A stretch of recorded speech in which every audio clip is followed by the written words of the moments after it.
Hey y'all, welcome to Restless Chipotle Kitchen. Today we're making one of my very favorite desserts. It's so easy and it's so delicious, you're gonna love it. For this recipe, which is super easy, you're going to need evaporated milk or whole milk. Now, y'all know that I use evaporated milk a lot, especially in puddings and creamy pie fillings and sauces. I think that evaporated milk makes the final product creamier, and so that's why I use it. But you can use whole milk if you prefer. I do not suggest using skim milk or low-fat milk or non-dairy milk in this recipe. I haven't tested it with the non-dairy milk, but I have tested it with skim milk and low-fat milk, and the texture just doesn't come out right. So evaporated milk or whole milk, either one. Sugar, cornstarch, heavy cream, which gives it a little creamier texture and we don't use very much, salt, dark cocoa powder, which I use Hershey's Extra Dark.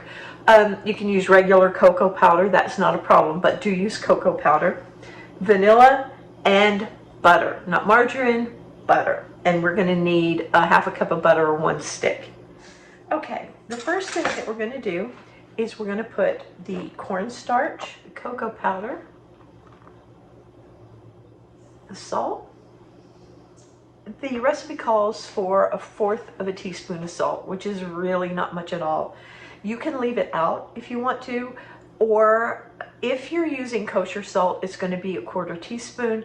If you're using the regular table salt, the crystals in that is a little smaller, and I would use just a pinch.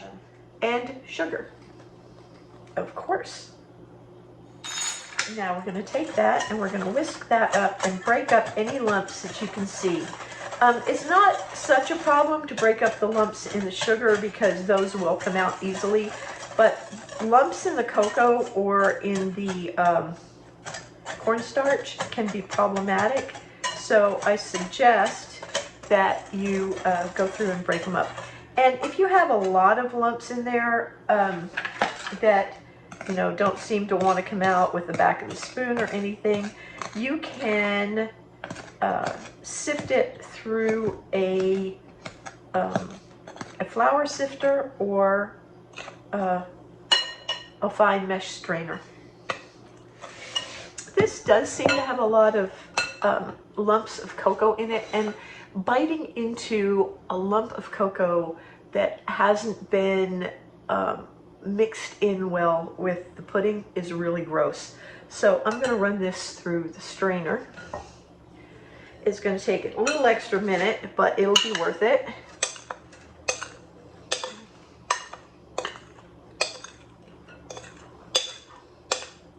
And you can do this anytime that you're not 100% sure that you've gotten all of the lumps out of something.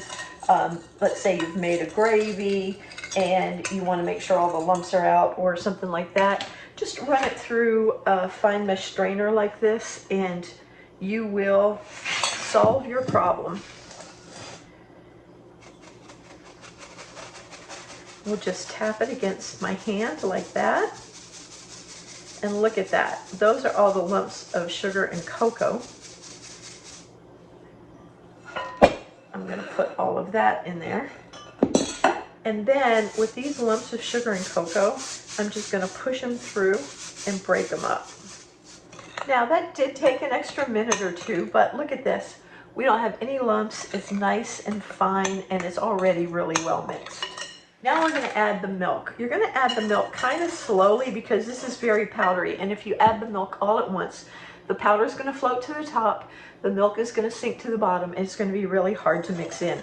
So we're just going to start whisking and add the milk a little at a time.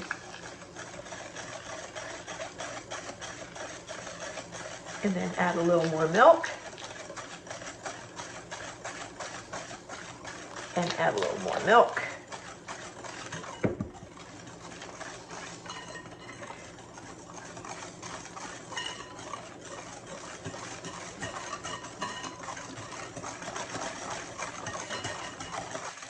and add a little more milk.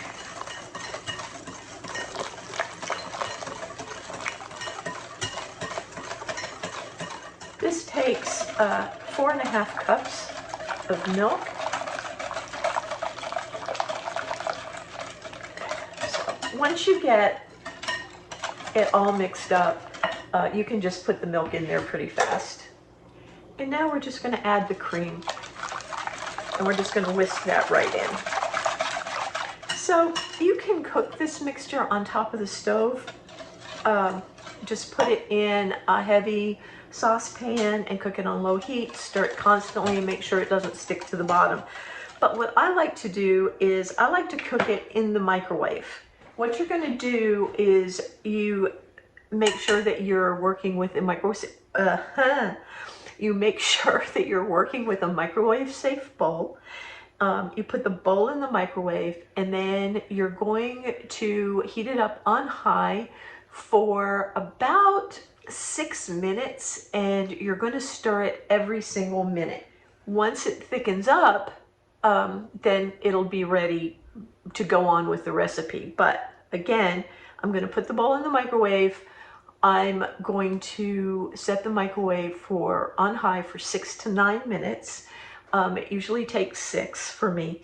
And then I'm going to whisk it with the whisk every minute. I'm going to stop the microwave, pull the bowl out, whisk it, make sure it's all mixed in good, and then put it back in the microwave. I'm going to do that once every minute until it's thick and coats the back of a spoon.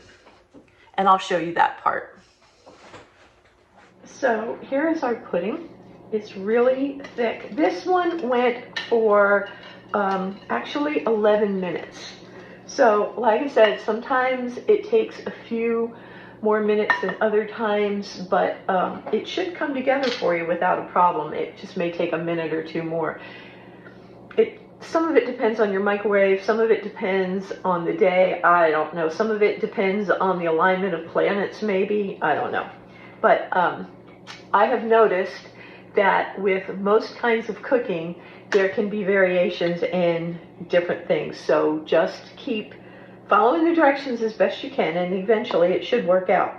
So when you dip a spoon in, the pudding will coat the spoon, and you can track a line down with your finger, which is super nice because then you can lick your finger off. One more time. When you dip a spoon in, and then it's very thick, and you can track a line. And there we go. Our pudding is ready. For the next step. Not quite ready. This is the point that we're going to put the butter in a little at a time, in little pieces. I like to not put a whole chunk of butter in there. I think it's better to put it in little pieces. It melts more evenly. And what I want to do is I want to cool this pudding down enough to put the vanilla in. Vanilla has alcohol in it, and if you put not enough to do anything, okay, I don't want to scare anybody, but most vanilla is made with alcohol. Some of it's made with glycerin, but most vanilla is made with alcohol. And if you put the vanilla in the steaming hot pudding, it will evaporate a little bit. So you want to put the butter in there and cool the pudding down just a little bit before you go ahead and put the vanilla in. And don't try to do half the butter, because I know butter's expensive, but come on, this is a dessert, and it's not meant to be healthy. It's not meant for you to eat on a daily basis. It's just delicious. So let's keep it delicious. Don't half butter. Don't skimp or scrimp on the ingredients. All right, all of the butter is melted. I'm going to go ahead and put the vanilla in and just whisk that in.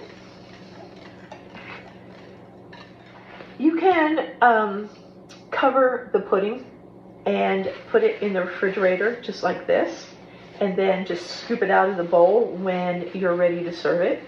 or at this point it's still pretty pourable, you can put it in pudding cups, which is what I'm going to do.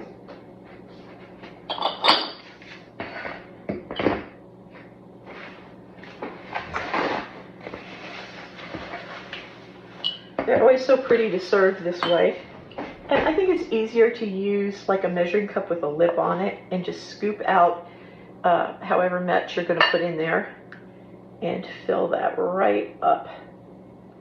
And I'm putting 2/3 of a cup in these. So actually the number of servings is going to depend a lot on how much pudding you want to serve everybody. This is a lot of pudding. But I would say 2/3 of a cup is probably a good amount. And I'm going to stop with the third one. Everybody else can just scoop it out because I honestly don't have room in my refrigerator for a bunch of extra little cups today. And there's the third one.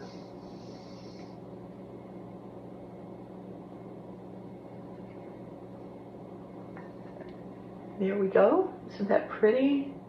But this is thick enough that you could serve it warm if that's how you like it. But usually you're going to want to put it in the refrigerator and serve it cold. What I do is I'll spray a piece of plastic wrap with no stick spray or rub it with butter and place it right down on the top of the pudding. That'll keep the pudding from getting that plasticky skin on top.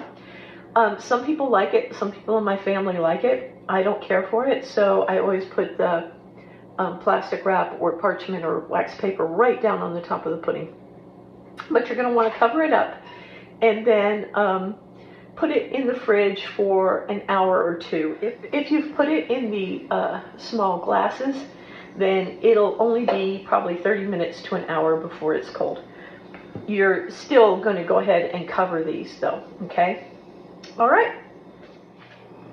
When you're ready to serve these, you can serve them just plain like that or put a little dollop of whipped cream on top.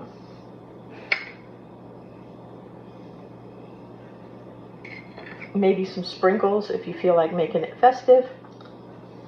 Maybe a little dusting of cocoa powder. Maybe a cherry, whatever you like to finish it off. Honestly, I'm going to drizzle it with a little caramel syrup.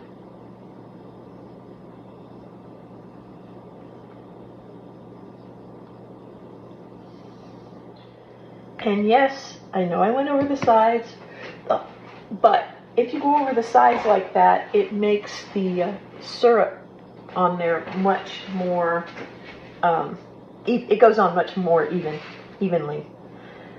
If you go over the sides like that, you can control the way that the syrup goes on much easier. It goes on much more evenly. But let me clean this up. And there we have our very delicious dark chocolate pudding. So y'all, look at this. It's so easy. This chocolate pudding is so creamy and so good. You'll never go back to the box again, I swear.